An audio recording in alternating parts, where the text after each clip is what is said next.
Good evening, everyone. Welcome to our first political forum.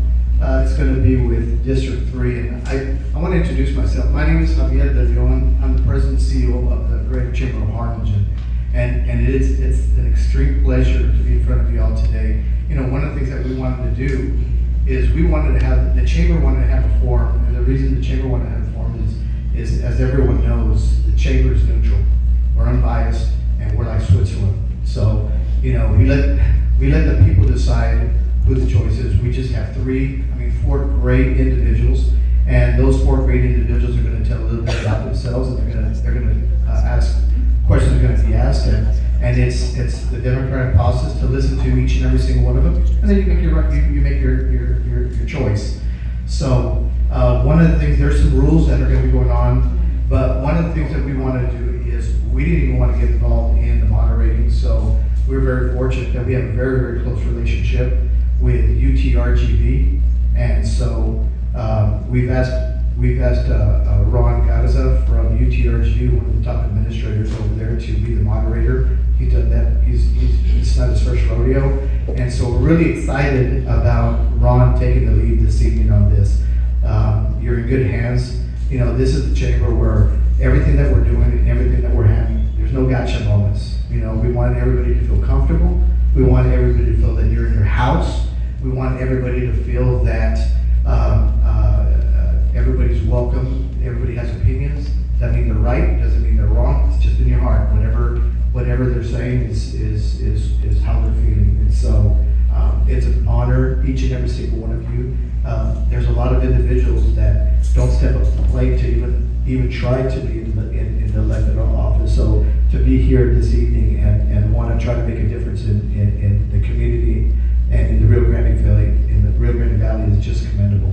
So thank each and every single one of you on behalf of the board of directors, our ambassadors, our staff, and myself. And so with that, it's my honor, it's my privilege to introduce your moderator, Ron Garza. Mr. Garza.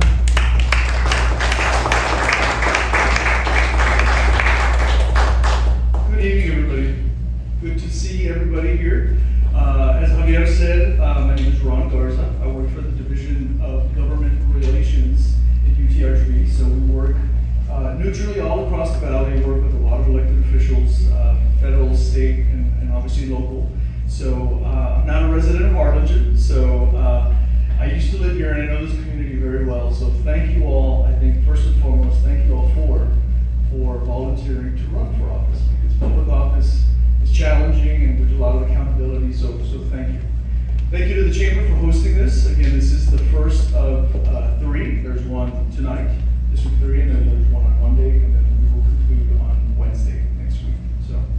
So the first thing I'll do is I'm going to go through a couple of ground rules just to lay those out, and then we'll get started with the questions. So again, I want to remind everybody this is not a debate. It's a forum just to allow your perspectives to be displayed to the public. I ask each one of you to answer the questions, and we'll have an opening and closing statement. But please don't engage one another. And also I ask the audience the same thing. So please do not engage the candidates as they're answering questions. You will find, however, there are some note cards. They're either on your seat or off to the side. If there's particular questions that you would like answered, write those down. I know chamber staff will be collecting those, and if there's consensus among some of the topics, they'll take them back, and then as we conclude, there's going to be 1 or 2 questions that come strictly from audience participation, so feel free to do that. So I will ask if anybody has any flyers, handouts, any kind of propaganda for support that you just hold off to the end of the event, and you can pass those out at the end of the event. I'm going to allow everybody 1 minute as an opening statement. This is the order that was drawn, and that is why that is the order of flyer, and that is the order that you're sitting in. So as we do opening statements, which will be 1 minute, I'm going to start here to my near side and go down. With each question, including the closing statements, I'll just alternate so that somebody different will start every time. So I do want to bring to all the candidates' attention a timer that's going to be right up front. So you'll see 1 minute as we move to the actual questions, we're going to change that to 2 minutes. And that's up to 2 minutes. You don't have to take the entire time, but feel free to do so. It's a countdown timer right in front of you there, and then there will be a chime at the end when it counts down. So I'll give you a couple seconds to close whatever thoughts you're into there, but then I will kind of interject and then ask the next person. And then I will repeat the question.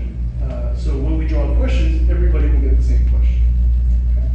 And again, we're hosting 3 of these. So we didn't want, in full transparency, we didn't want to just give the advantage to the candidates that are doing Monday and Wednesday by repeating the exact same questions.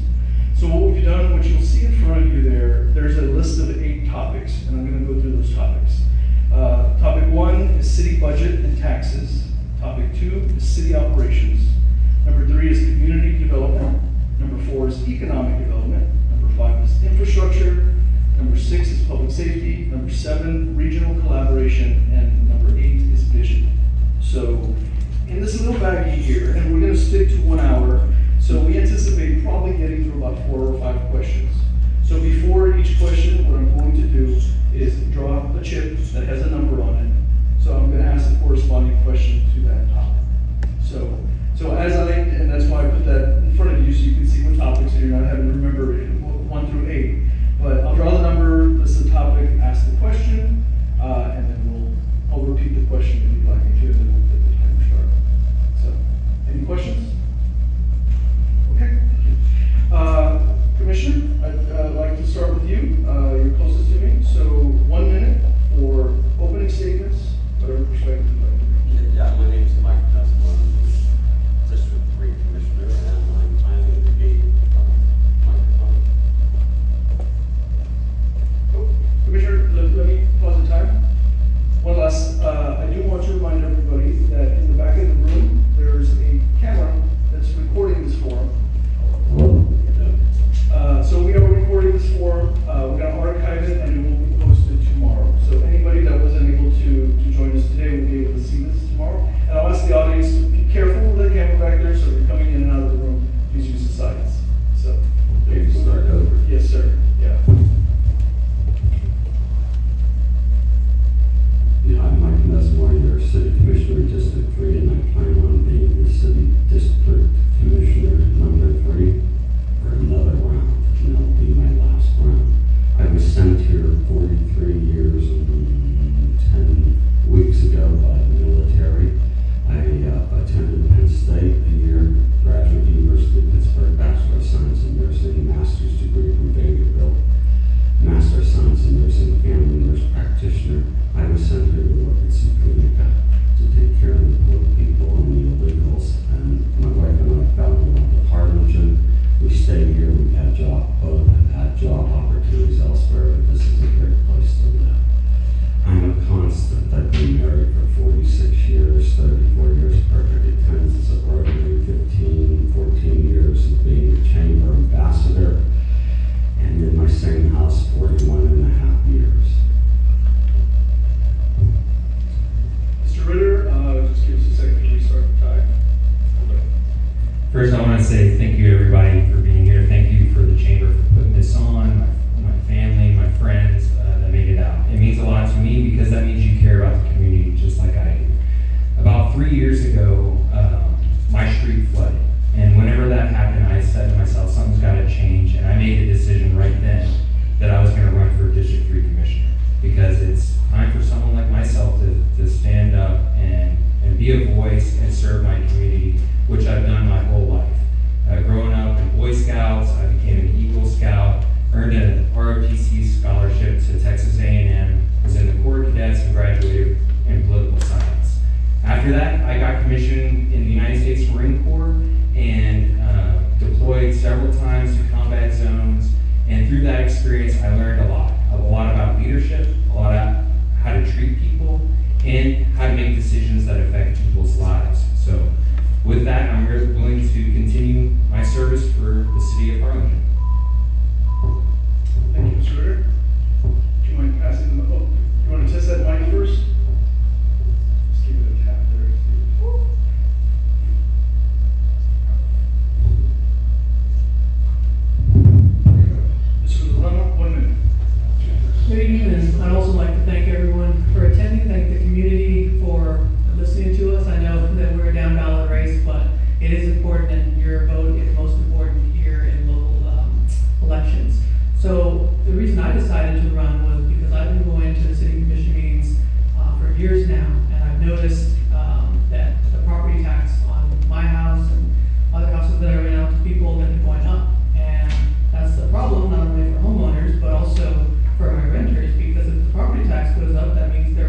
future of our city and not just the today. I am here because I want to make a difference for those to come after. Thank you. I'm gonna ask that we turn one of those mics off and pass the mic around. Yeah, just because I think we're getting feedback having two live. Yeah, so we'll just pass it. So, Mr. Ritter, we're gonna start the first question with you. I'm gonna draw one of the topics. Topic number 3, community development. So one question is, how do you plan, if elected, how would you plan to involve residents in the decision-making process as a city commissioner? Well, I appreciate that question. So community development is something I care a lot about. Having places within the community that you can experience as a family, and specifically our parks and recreation, making sure that we have enough parks that are one, maintained to a higher degree than they currently are, because in some cases it's not very safe for some of our children to play out there. And 2, expanding the operating hours and making sure some of our facilities like our swimming pools, tennis courts, pickleball courts are fully staffed and we're open during our published hours. I think that first and foremost we must take care of. And then 2, utilizing our community improvement board to reinvest back into our city, making sure that these facilities and the operating hours are like I said, as published, and being a good steward of our taxpayer money. Currently, the community improvement board is allocating $200,000 for our animal shelter to run a spay and neuter clinic, and I'd like to see those funds be allocated appropriately back into the community rather than into animal control. Thank you. Second to reset the time there. You can just pass that mic down. Again, Mr. Lozano, under the topic of community development, how would you plan to involve residents in the decision-making process as a city commissioner? Right, so I've been going door to door this whole past 3 or 4 months now in pursuit of this campaign, talking to the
speak with them.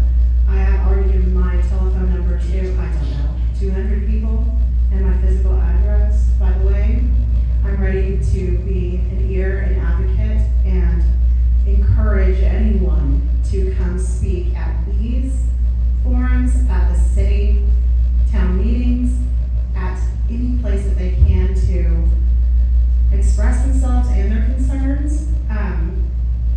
I don't want to jump on the animal shelter bandwagon, but I hope that it does kind of circle back, because that one was a huge issue when it comes to listening to the people. And they did utilize the correct forum, which was attending the city meetings, etc. But I'm an open door. I'm always on social media. I'm always got my email and telephone ready. Thank you. Give a second for the mic to come around. Commissioner, again, community development. How would you plan to involve residents in the decision-making process of the city commission? You know, we have different advisory boards. Finding someone to serve on those is very difficult. I encourage participation all the way through. The community development, we need $34 million to bring our parks up to snuff. They've been, years ago, no money went into them. No money went into paving streets. We're paving streets, we have our own crew of it. And I reported to the city people. I don't cut the grass myself, but like I said, I report it, and it gets cut, and the tires get picked up, and trash in the alleyways gets dealt with. And when it comes to flooding, my house is flooded twice. I'm well aware of that. And people call me and tell me, but because of our geography and geology, we've spent tens of millions of dollars already. We need another $400 to $600 million to properly drain the city. So we have people involved, and we listen to the people, and we deal with what we can, where we can, with what we have. And then, so, you know, it's an open city. We welcome all involvement. Thank you. I'll ask you to pass the mic over to Mr. Lozano. We'll draw the second topic. It's topic number 5, infrastructure.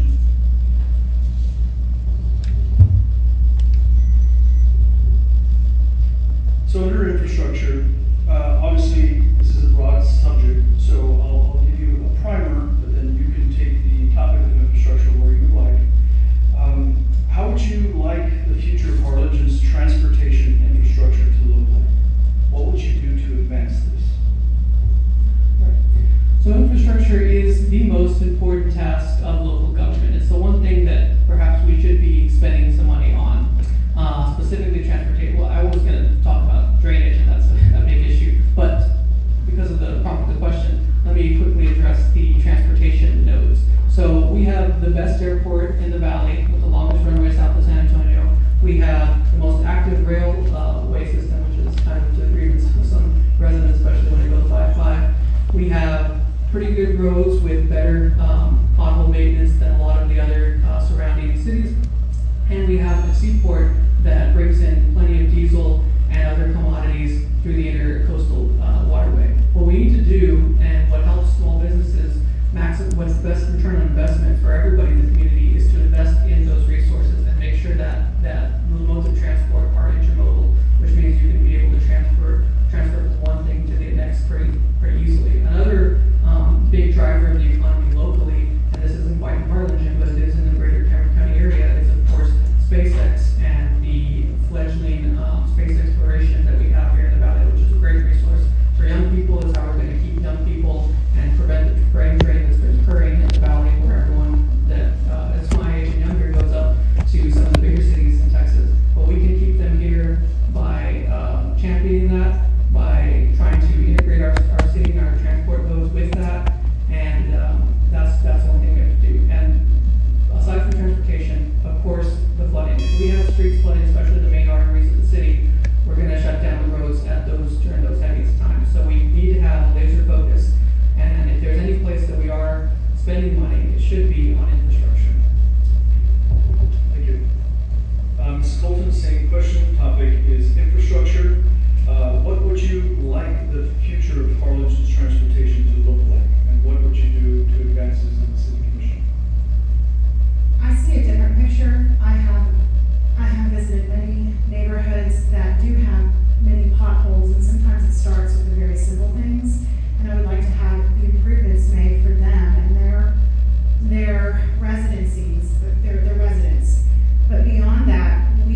preparing for growth beyond what we already have.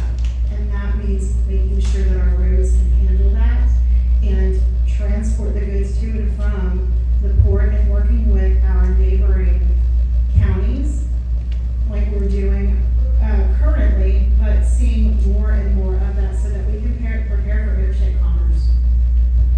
Thank you. Commissioner, question goes to you now. Under topic of infrastructure,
Township has recently reinvigorated the One Region, One Voice campaign. In what areas do you think cities should collaborate, and what areas would it be more beneficial to do your own thing? I have a certain vantage point, and the vantage point that I have is because of where I work. I have access to many small communities within the state where we've put institutions to train the workforce. And within the last 5 years, I have seen tremendous growth in the Rosenberg area, soon to be the New Braunfels area, the Hutto area, Red Oak. It blows my mind how fast they're growing. And they're growing because they're all working together. So unequivocally, I am someone that wants and will advocate for Harlingen being a part of these regional collaborations, because if we do not, we will stay exactly as we are. We've got to work together to bring in more industry, to create job growth here. We've kind of backed ourselves into this corner where for someone to be prosperous, you have to be an entrepreneur, which I definitely support. My husband and I support every small business here. But if that is not meant for you, you really can only be in law enforcement, the health sector, and or in education.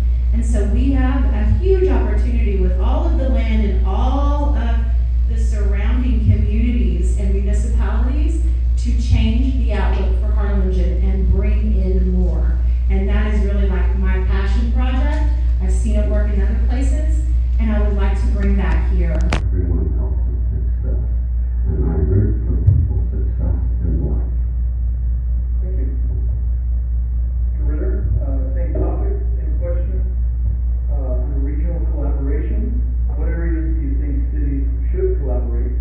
And are there areas from your perspective that you think are beneficial to do your own thing? Absolutely. So I think there are two main points where we can really hit a home run with regional collaboration. And that's first is economic development. Making sure we're coordinating with those surrounding communities from Rio Hondo, Combs, Cremetta, La Feria, and even San Benito. We can all reap the benefits of putting our collective efforts forward and making ourselves a desirable place to do business.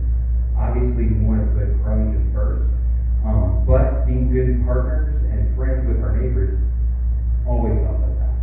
So I would say, enlisting the Economic Development Corporation to do their job and attract businesses, but also coordinate and have closer collaboration with our neighbors would do a lot for attracting those businesses to our community.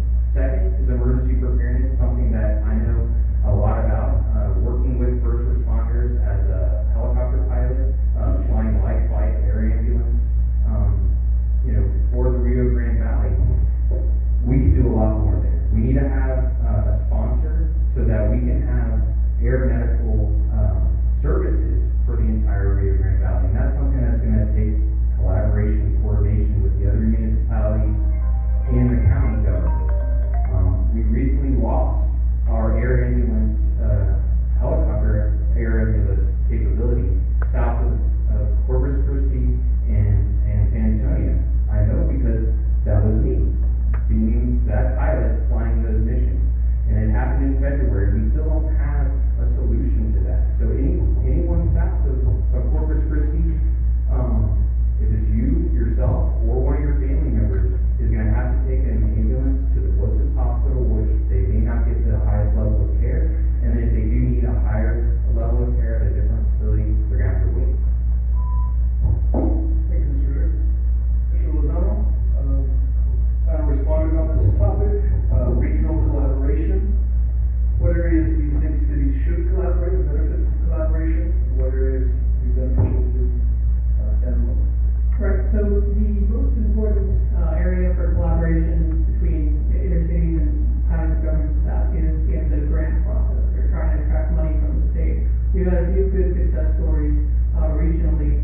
The UTRGV integration, the Valley Metro bus system, and I think we can build further on that. I commute nearly every day to the courthouse either in Edinburgh or Brownsville, and one of the issues with that commute, obviously, is there's really only one mode of transportation for that, and that's the automobile through our highway system.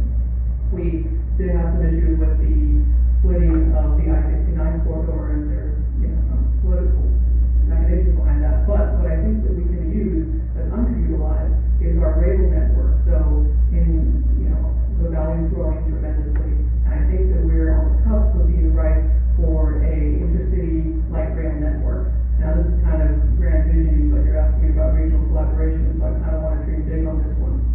The railroad lines between, that run east-west in the valley are somewhat underutilized as freight. Most of the freight is traveling between Mexico and further north here, so it's mostly north-south transportation.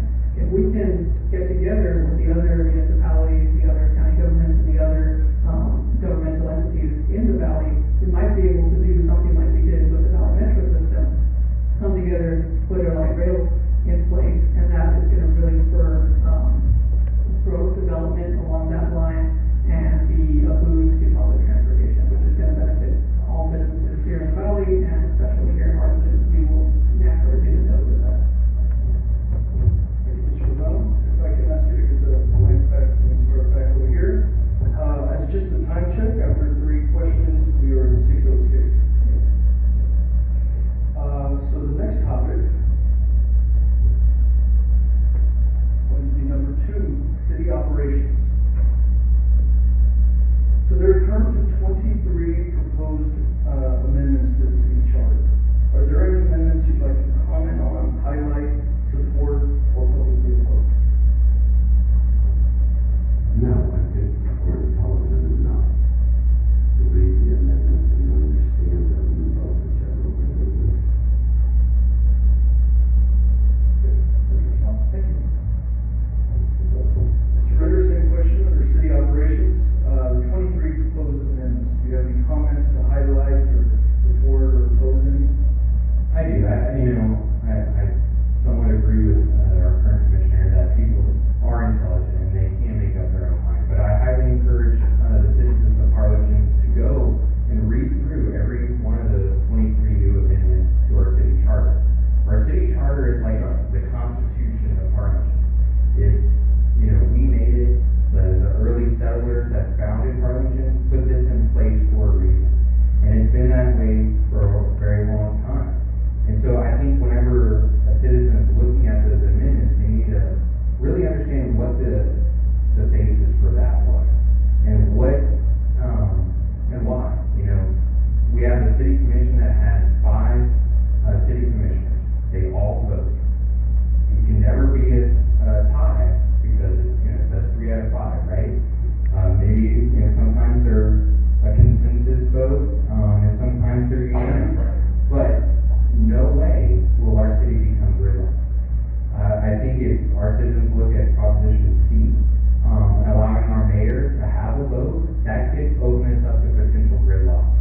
So I am personally against Proposition C, but I will, once again throw it into our citizens' court and read through it and make up your own mind. I just don't want our city to stall. I don't want us to become gridlocked. I want to keep us moving forward, and that's what I'm here for. Thank you. Mr. Lozano, same question. Currently, there's 23 amendments proposed to the city charter.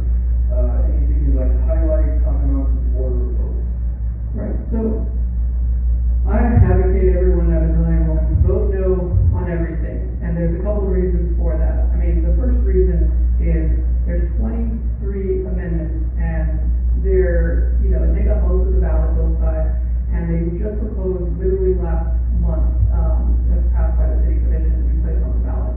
That's insufficient amount of time for 23 amendments. I think the citizens of Harlingen are very smart, but they need to be informed. And I myself am not having completely digested all 23 of the amendments. So if I can't do it, I'm sure there's dozens of people that can, but I think there's also dozens that cannot. So that's the first reason to do it. I would also reiterate that Proposition C is especially pernicious.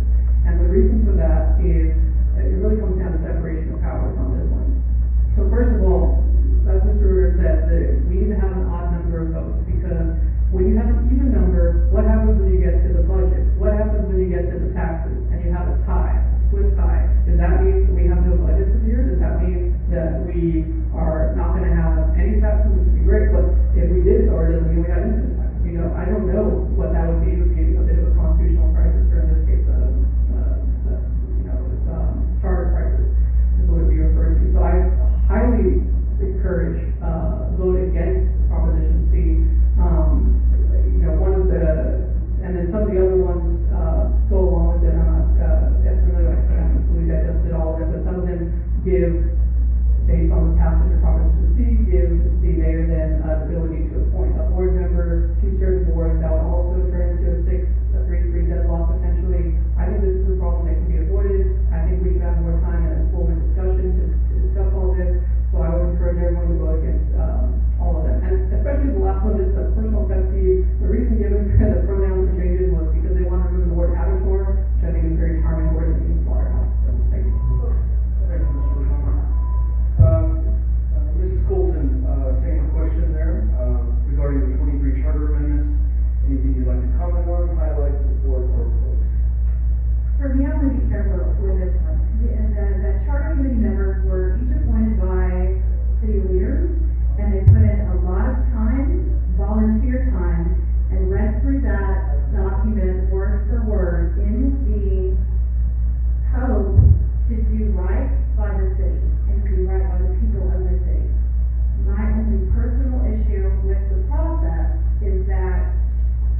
we have with any government, but especially city commissioner in Harlingen is, they like to look like they're doing something by passing more regulations and, patting themselves on the back for this or that. There are certain things that hinder businesses. For instance, this past year, they passed a regulation, on feather flags saying that a business can't have X number based on how many square footage. It's a very neoliberal sort of, means-tested idea. Another thing that got brought up, which I know a lot of citizens are upset about, but something that really the city government shouldn't have any say in, is the banning of car washes or coffee shops or any other blanks that people think is upon the city. It's not the government's role to decide what types of businesses should and shouldn't open merely on the basis of what they are. That leads down a bad path for the city. It shows that we're not open to business, we're not business friendly. I believe that the most important thing we can do to develop economically is to get out of the way and let our entrepreneurs do what they do best, which is risk their own money, their own time, their own efforts to grow business, to flourish, and to help out the local economy. So what we need to cut red tape, stop subsidies, don't have any winners or losers that the city's picking.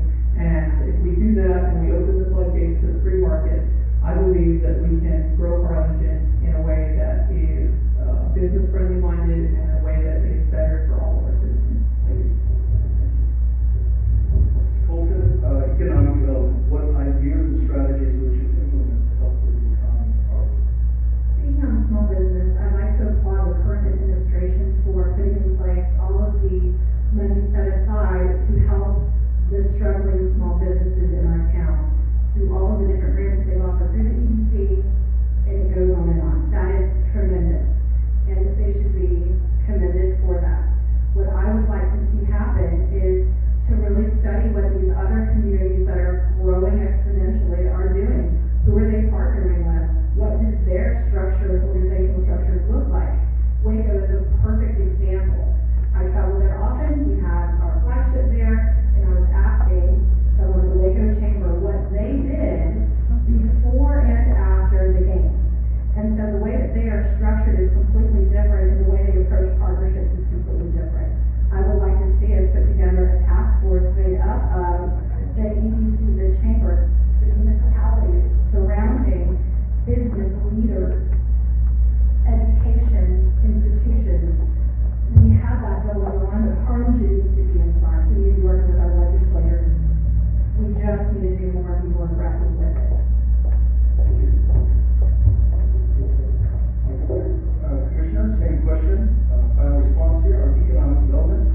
What ideas and strategies would you implement to help with the economy? We have an EPC director who's doing wonderful. He's got a great staff. We have a meeting on the 29th, top secret meeting. We're going to figure out who's coming and if they're coming and why they're coming. Lots of deals get pitched. Some deals get closed.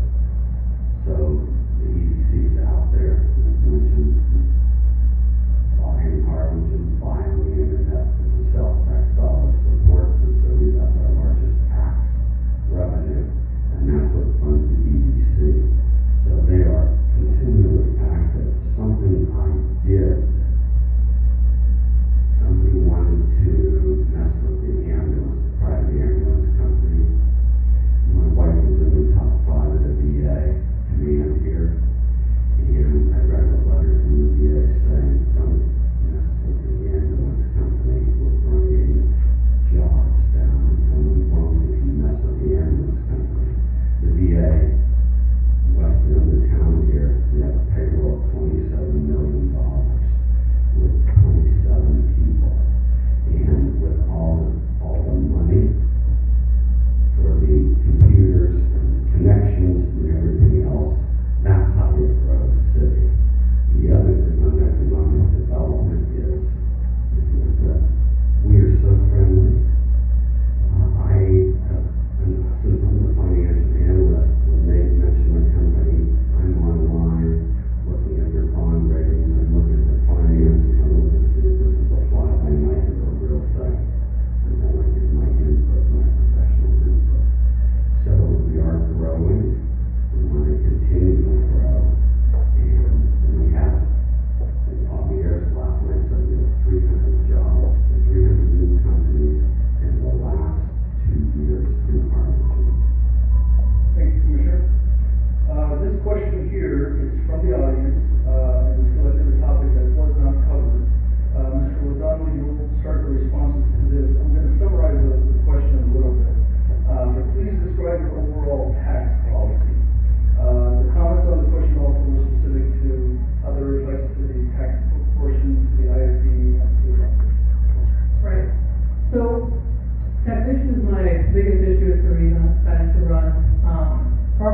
taxes, as many of you guys may know, have been going through the roof, throughout the entire valley, but especially here in Harlingen, and especially in Cameron County.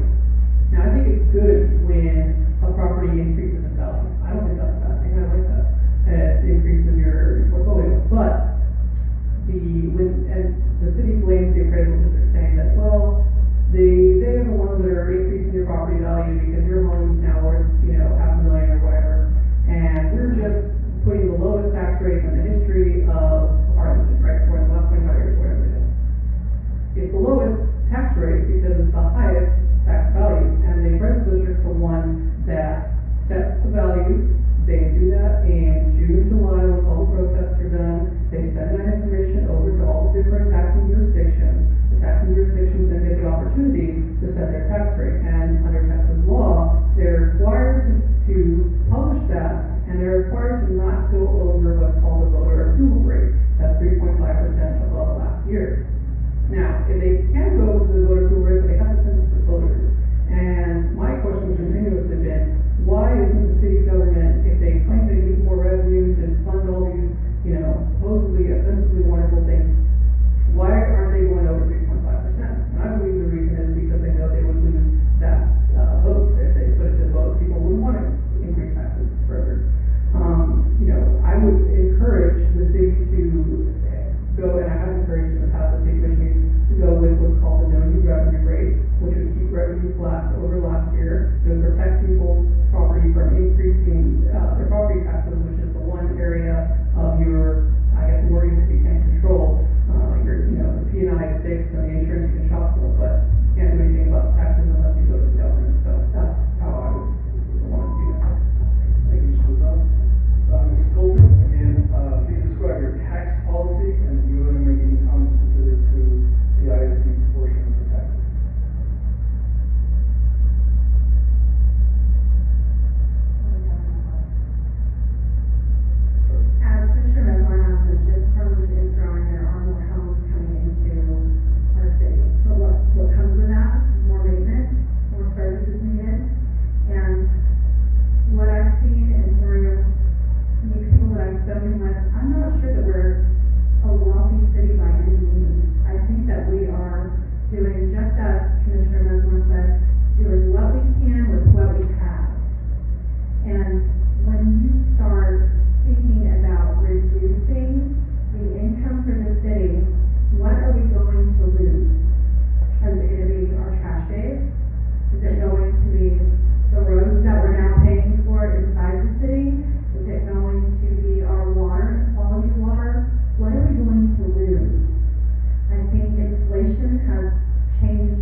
approved, just recently, we're at 0.52. The no new revenue rate, that was mentioned, earlier is at, 0.49. So we're 0.3 off from that. And whenever we set a no new revenue rate, that means we're locking in one budget from, say, 2025 on. So even though our city is growing, we're not gonna have a city government that's growing to meet the demand and the needs of our citizens. So I personally believe that if we can at least keep that total tax burden as low as possible by continually lowering the city tax rate, I think that's the best way that we can do that. It was also mentioned that within the last 3 years, we've had an increase in sales tax revenue for the first time, maybe ever, but 2 years ago, sales tax revenues eclipsed our property tax revenue. So as long as we're spending those and making Harlingen a place to do business and do commerce, we can continue to grow and lower our property taxes. Thank you, Mr. Ritter. So it's 6:29, so we're gonna move to our closing, statements. Mr. Colton, you have the draw for the close, again, giving everybody up to 2 minutes, for any topic in the closing statement. Okay, I'll just kind of summarize what I'm about. So I love what we do for the city as a community. This is a city that's rich with community volunteers and rich in passion for making where we live a better place. I am someone who understands profoundly the importance of organizational health, and what you get with me if I am elected is someone who's going to come in, and I saw city operations on here. One of my issues or questions is, what are we going to do to fix the permitting situation? Because I've heard it from the EDC side, I've heard it from the realtor side, I've heard that it stops businesses from coming here. Businesses that can be providing jobs. So what are we doing on the inside of the city as an organization to be healthy and to give the employees the tools that they need to do a great job? That's part of it. That's part of my expertise. But really, I think what I bring to the table is vision and fresh ideas. If you want the same city that you have today, keep your commissioner. If you want something bright and new, elevated, and someone that's going to come to the table with different ideas and a different idea of what a city commissioner is meant to be. To me, the infrastructure, the roads, all of that, that's the baseline. That's the bare minimum that any of us can do. Those are the basic needs that the city needs to be met. But we need people who are sitting at the table, thinking bigger, being more inventive, and creating the next phase era generation for our young people here. It's not even about us, it's about our young people. Thank you for listening. Mr. Colton, Commissioner, up to 2 minutes for the closing remarks. Go ahead. When I ran 12 years ago, the slogan was grow Harlingen because we were stagnant. We are growing Harlingen. We are being successful, bringing in new businesses, new apartments, new housing complexes. People are annexing property into Harlingen so they can build plots of land with brand new houses for apartments on it. That's how desirable it is to become into Harlingen and live in Harlingen and work in Harlingen. We have a fabulous medical center, including the VA, that brings in tens and tens and tens and tens of millions of dollars. We are growing, and we need to continue to grow by lowering the tax rate every year and by broadening our services to the city, to the people of the city, and make this an attractive place to continue for Harlingen to grow and grow and grow. And with that comes the growing pains, and we're dealing with the growing pains. And so we are adapting and we are pushing forward. And I thank you all for your time and attention this evening. Again, it's 2 minutes for closing. Well, thank you again, everybody that came. I really appreciate you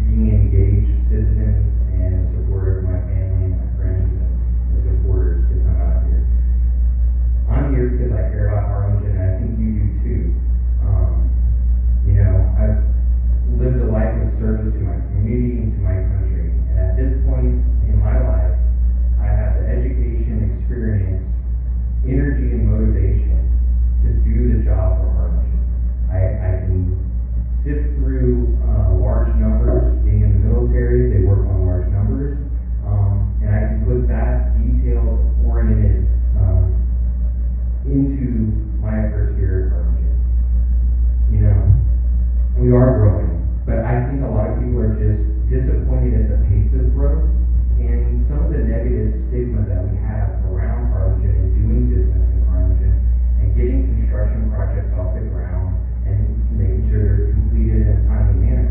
That doesn't do a lot for us as a reputation. So I want to work to change that reputation, bring more businesses in, support our local businesses, our residents, and hear what they have to say. I want to communicate directly with the residents of Harlingen and specifically in District 3. I'm not, here to just fluff my own ego. I have 4 kids at home and they take up a lot of time, but I'm committed to Harlingen and I want to make sure that we usher in the next era of Harlingen and grow in ways that we haven't seen, and we can reclaim our title as the capital of the Rio Grande Valley. Thank you. Mr. Lozano, final closing, please. Yeah, thank you all for being here. I'd like to hit home again. The government that governs least governs best. It's a feature, not a bug. Now, I know that politicians like to promise all these shiny new things. I think we need to do a better job of maintaining the things that we do have. A good example of that was the soccer complex. I remember when I was growing up, it was brand new, it was beautiful. The roadway was paved, the grass was cut, everything was nice.